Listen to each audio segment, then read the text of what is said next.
Hello students, welcome to my class. Today we are going to discuss case study based MCQ on the topic relations and functions for class 11th. Let us start. In a hospital during health checkup of children, their ages and weights were taken which are shown below by set A and B respectively. A equal to 2, 3, 4, 5, 6. These are the ages of the children. And B 3, 5, 7, 9. These are the weights of the children. We have to answer the following. First part. Number of non-empty relations from set A to set B are. So, number of elements in set A 5. 1, 2, 3, 4, 5. And B 3, 5, 7, 9, 4. Number of elements in set B is 4. So, number of elements in A cross B will be number of elements in A into number of elements in B. So, this is 5 into 4. So, this is 20. So, number of subsets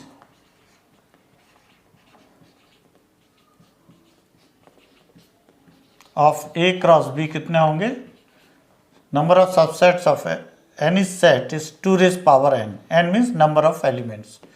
Here number of elements are 20, so 2 raised power 20. So number of relations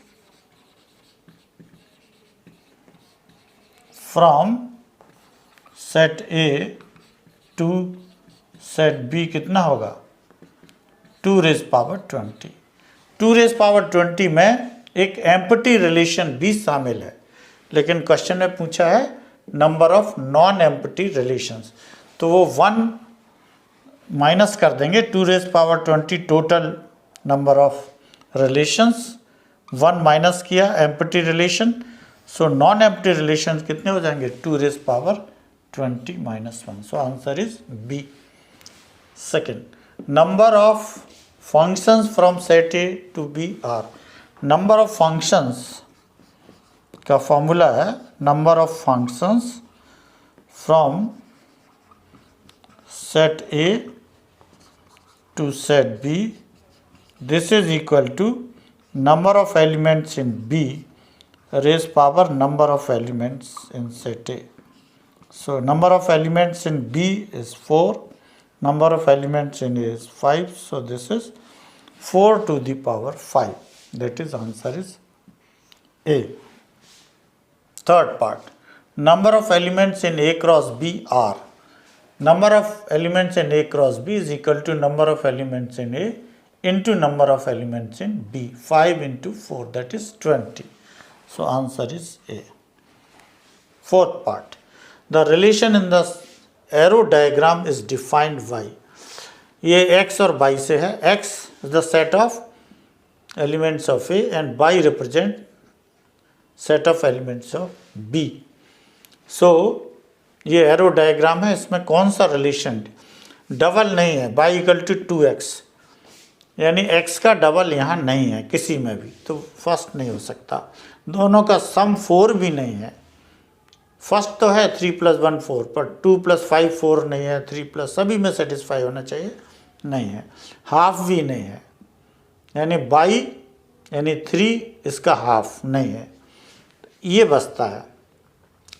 एक एक करके x रखिए. x is equal to 1 रखेंगे तो 2 × 1 2 + 1 3, तो 1 is related to 3. 2 का 5 आ रहा है तो 2 रखिए. 2 × 2 = 4 + 1 5 आ गया. 3 का 7 है. 3 × 2 = 6 + 1 7. 4 का 9 है. 4 × 2 = 8 + 1 9. So answer is B. Fifth part. Which of the following relation is not a function? इनमें से जो 4 रिलेशन दिए हैं, कौन सा फंक्शन नहीं है? तो पहले हमें पता होना चाहिए कि फंक्शन है क्या. Set A and B are given. A function is a relation from set A to set B in which each element of set A has a unique element in set B.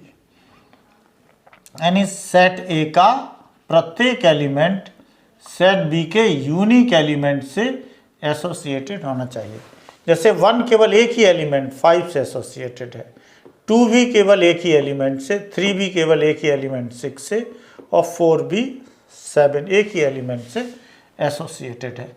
तो ये जो relation है ये function है। मान लीजिए अगर ऐसा कोई केस आ जाए कि एक एलिमेंट है फॉर एग्जांपल 5, ये बी के 2 एलिमेंट 3 से और 9 से एसोसिएटेड हो जाए। 5 सिंगल एलिमेंट 2 एलिमेंट से अगर एसोसिएटेड हो गया तो ये फंक्शन नहीं होगा। तो आप देखें जब इनके ऑर्डर्ड पेयर बनाएंगे तो आएगा 1 5 2 5 3 6 4 7, और इसका ऑर्डर्ड पेयर बनेगा तो 5 3 5 9। इसमें आप देख रहे हैं कि फर्स्ट एंट्री रिपीट हो रही है, इसमें फर्स्ट एंट्री रिपीट नहीं होगी। तो ये पहचान है, अगर फंक्शन है तो फर्स्ट एंट्री रिपीट नहीं होगी, और फंक्शन नहीं है तो first entry means first element repeat होगा। यहाँ देखिए 1 2 3 4 5, फर्स्ट एलिमेंट रिपीटेड नहीं है। 1 2 3 4 5 फर्स्ट एलिमेंट रिपीटेड नहीं है। 1 2 3 4 5 फर्स्ट एलिमेंट रिपीटेड नहीं है। 1 2 3 3 दो बार आया, यानी 3 9 से भी एसोसिएटेड है, 3 11 से भी एसोसिएटेड है। सो ये फंक्शन नहीं है। So answer is B. Question number 2. A student of class 11 developed a software for functions.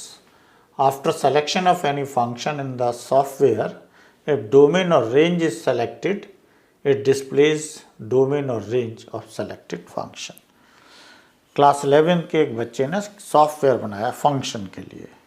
सबसे पहले कोई भी फंक्शन आप सेलेक्ट करिए, फिर डोमेन पर क्लिक करेंगे तो उस फंक्शन का डोमेन डिस्प्ले हो जाएगा। रेंज पर क्लिक करेंगे तो उस फंक्शन का रेंज डिस्प्ले हो जाएगा। तो इसमें डोमेन और रेंज से रिलेटेड क्वेश्चंस का हमें आंसर देना है कि फंक्शन सेलेक्ट करने के बाद डोमेन सेलेक्ट करते हैं तो डोमेन क्या आएगा, रेंज सेलेक्ट करते हैं तो रेंज क्या आएगी। तो फर्स्ट पार्ट है इसका, you have selected a function this, आपने ये फंक्शन सेलेक्ट किया है f(x) is equal to 1 upon root over x minus x square minus 1। क्या निकालना है, domain. Domain means input values, यानी वैल्यू ऑफ x। तो आपको मालूम है स्क्वायर रूट के अंदर जो वैल्यू है वो पॉजिटिव ही होने चाहिए। इक्वल टू 0 इस केस में नहीं होगी क्योंकि 1/0 इन्फिनिटी हो जाएगा। तो यहाँ से आएगा x greater than 1 and less than -1. So x is less than -1 greater than 1. तो when x is greater than 1, तो greater than 1 के लिए वैल्यूज कहाँ तक जा सकते हैं, up to infinity. So this is 1 to infinity here. और when x is less than -1, -1 से लेस पीछे कहाँ तक जाएंगे, -infinity तक। तो -infinity to -1 and this is 1 to infinity। इन दोनों का यूनियन ही डोमेन होगा। इसमें -1 और 1 इंक्लूडेड नहीं है, इसलिए ओपन इंटरवल लिए गए हैं। So answer is C. Second part, suppose you have selected this function and range. So your computer will display range h, means you have to find out the range of this function. Function is f(x) is equal to 1 minus modulus x minus 2. We know that modulus is always positive, greater than and equal to 0, or this is less than infinity. Why infinity? Because as x increases, x minus 2 increases, and x goes up to infinity, x minus 2 will also go to infinity. So this is less than infinity. Minus sign से both side multiply कर दीजिए, inequality reverse हो जाएगी, हो जाएगा -x minus 2 greater than minus infinity. इस side से लिख लीजिए minus infinity less than minus x minus two less than and equal to 0। Throughout 1 add कर दीजिए। इन्फिनिटी में 1 ऐड करने से इन्फिनिटी पे कोई फ़र्क नहीं पड़ेगा। ये हो जाएगा 1 minus mod x minus two less than and equal to 0 में 1 ऐड करेंगे 1। So this is minus infinity less than minus 1 minus x minus two. ये हो गया आपका function f x. So range of this function minus infinity to 1। Equal to का sign है तो यहाँ क्लोज्ड इंटरवल, और इन्फिनिटी में कभी भी क्लोज्ड इंटरवल नहीं होता है, तो minus infinity to 1। So answer is 1 closed वाला देखना पड़ेगा, that is A. Third part, for this function you have to find out the domain and range. Function हमें जो गिवन है वो है modulus x minus three upon x minus three. सबसे पहले डोमेन। डोमेन का मतलब है इनपुट वैल्यूज, एक्स की जो वैल्यू इसमें हम रख सकते हैं। आप देख लीजिए एक्स इक्वल टू 3 हम नहीं रख सकते, क्योंकि एक्स इक्वल टू 3 रखने से ये 0 होगा, समथिंग अपॉन 0 इन्फिनिटी। सो और सारी रियल वैल्यूज रख सकते हैं।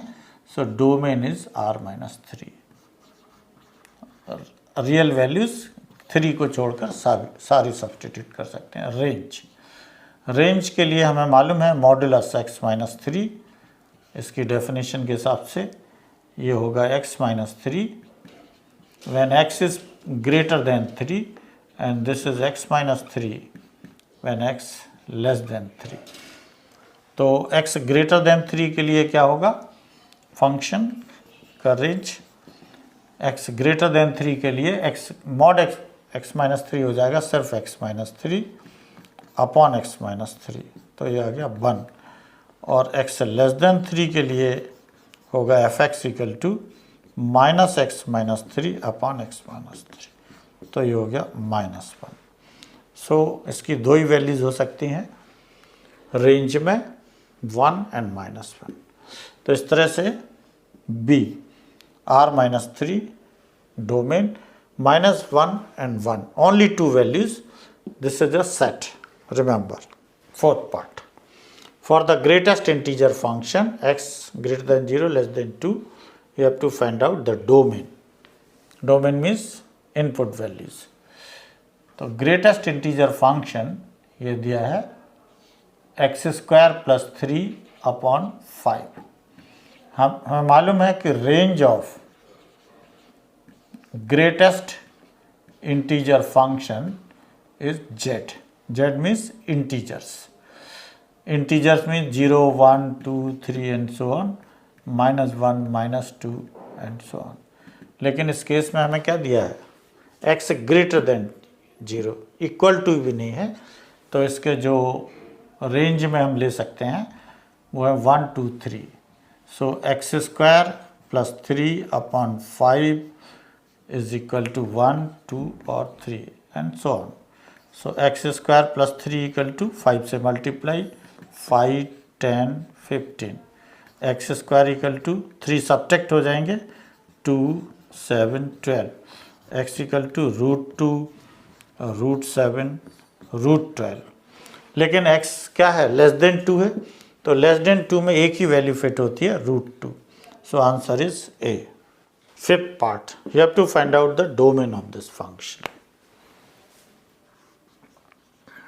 Fx is equal to √2 minus x minus 1 upon √9 minus x square. Domain. Domain means value of x, input values. तो ये रूट के अंदर है, तो ये क्या होना चाहिए? पॉजिटिव और इक्वल टू 0 भी हो सकती है।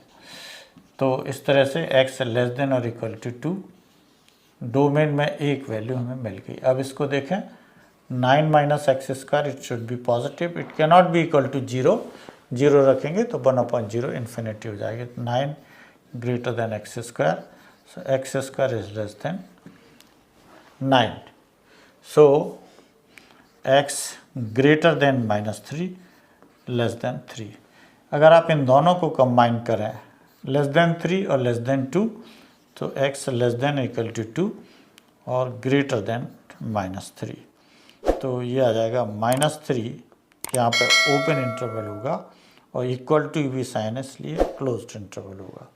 So this will be the domain of this function, that is -3